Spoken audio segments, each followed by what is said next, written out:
Bonjour à tous et bienvenue dans cette nouvelle vidéo. Aujourd'hui, je vais vous parler de burn-out et plus précisément, je vais vous donner 4 façons de sortir de burn-out ou alors de prévenir justement le burn-out. Je me présente, je suis Aberlinda Lopez, psychologue et psychothérapeute EMDR.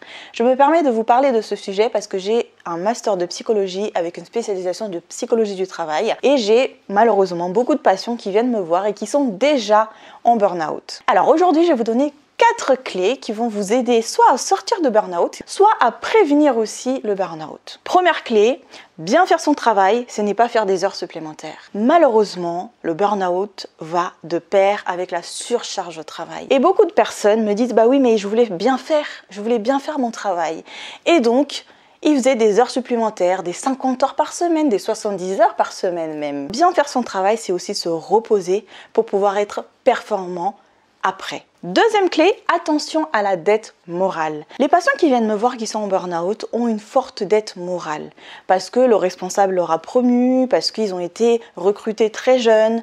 Alors ils voient ça comme une chance. La hiérarchie leur a fait confiance, l'entreprise leur a fait confiance. Et du coup, forcément, ils veulent donner plus. N'oubliez pas que vous êtes payé pour ce que vous faites et qu'il y a un contrat qui stipule ce que vous devez faire.